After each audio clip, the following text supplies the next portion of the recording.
kita bahas tentang proses penyebaran Islam di Indonesia.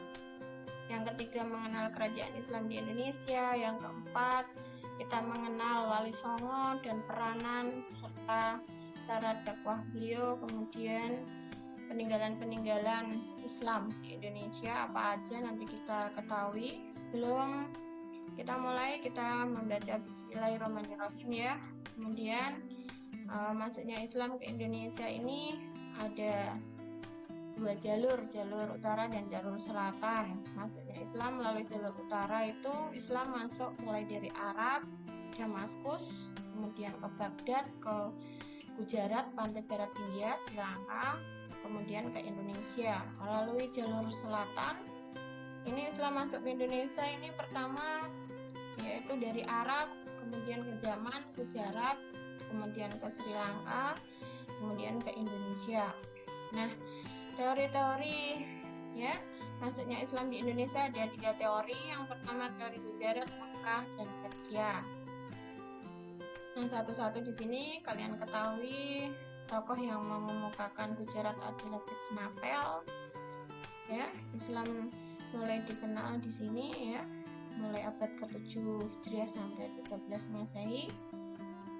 Ya, kemudian teori Mekah dikemukakan oleh Haji Abdul Karim Amrullah pada tahun 1958. Ya, kemudian teori Persia dikemukakan Husain Jayadiningrat ya di sini ya. Kemudian penyebaran Islam di Indonesia itu melalui beberapa hal. Yang pertama melalui perkawinan, melalui perdagangan, melalui dakwah, pendidikan, seni budaya, dan yang terakhir melalui tasawuf. Baik, di sini ada kerajaan-kerajaan Islam di Indonesia. Kalau kalian ketahui di sini ada Kerajaan Samudra Pasai. Nanti masing-masing kerajaan berdiri kapan, pendirinya siapa. Pada kerajaan tersebut Islam mulai dikenal kapan sudah dijelaskan di sini lengkap dengan petanya.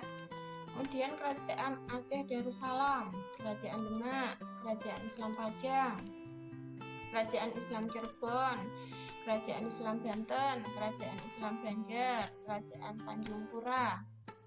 Nah, sudah saatnya kenal dengan Wali Songo ya. Kita perkenalkan Wali Songo itu apa? Tokoh Islam yang dihormati di Indonesia, khususnya di Pulau Jawa, karena peran historis mereka dalam penyebaran agama Islam di Indonesia. Ya, di sini ada ke-9 nama Wali Songo dari mulai Sunan Gresik sampai Sunan Gunung Jati. Terus metode dakwah beliau di sini Sunan Gresik ya, yaitu beliau berdakwah dengan menggunakan bahasa lembut, tamah-tamah ya, berakhlak tinggi ya.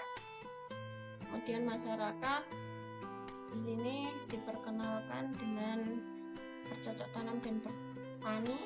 Kemudian Sunan Ampel, cara dakwah beliau yaitu dikenalkan dengan istilah moh limo, tidak mengerjakan akan 5 hal yang tercela. Yang pertama moh main, tidak berjudi. Yang kedua moh ngombe, tidak mabuk-mabukan. Yang ketiga moh maling, tidak mencuri. Yang keempat moh madat, tidak menghisap candu. Yang terakhir moh madon, tidak berzina. Tujuan dakwah ini adalah untuk memperbaiki moralitas masyarakat. Raden Mahdum Ibrahim, cara dakwah beliau yaitu menggunakan kesenian rakyat untuk menarik simpati ya. Kemudian melalui wayang, gamelan, dan melalui tembang tombok ati. Ini Sunan Derajat. Cara dakwah beliau adalah mengajarkan tauhid, akidah, ya, menciptakan suluk petua juga yang berisikan berilah tongkat pada si buta, berilah makan pada yang lapar, berilah pakaian pada yang telanjang ya. Sunan Kudus. Cara dakwah beliau, metodenya ada al-hikmah, kebijaksanaan, al-mau'izah al-hasanah, nasihat yang baik, al-mujadalah billati hiya ahsan, berbantah-bantah dengan jalan yang sebaik-baiknya. Sunan Giri juga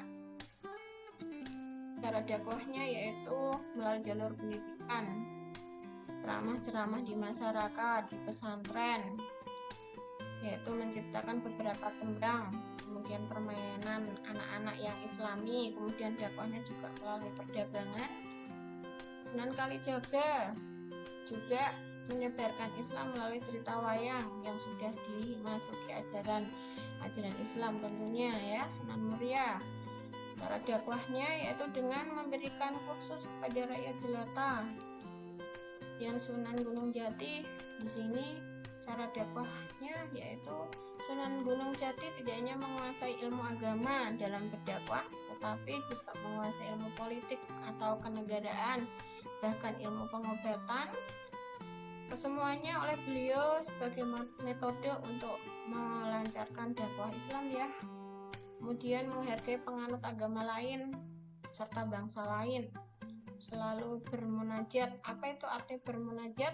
Yaitu berdoa dengan sepenuh hati kepada Allah Subhanahu wa taala.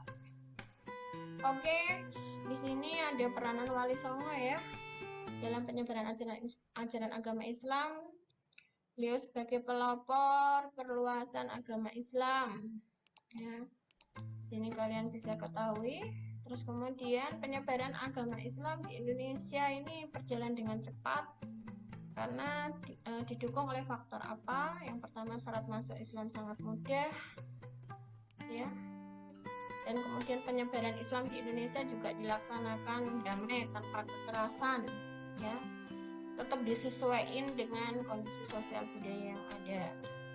Ini di sini ada sketsa rupa para wali songo ya. Kalian bisa melihat satu-satu. Perkenalkan di sini juga peninggalan peradaban Islam di Indonesia. Bisa kalian lihat ada makam Sultan Malik Al-Saleh. Ya. Banyak sekali peninggalan Islam. Ya di sini. Ya.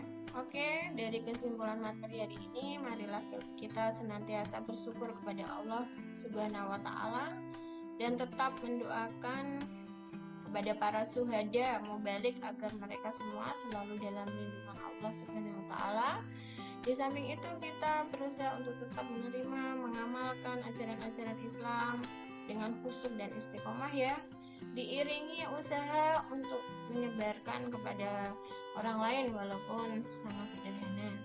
Oke, kamus istilah di sini kalian bisa ketahui dakwah itu adalah artinya menyiarkan ajaran agama Islam. Syiar itu penyebaran ajaran Islam, mubalik orang yang menyiarkan ajaran Islam. Syahid itu apa? Orang yang mati dalam membela Islam. Tabayun meminta penjelasan ya.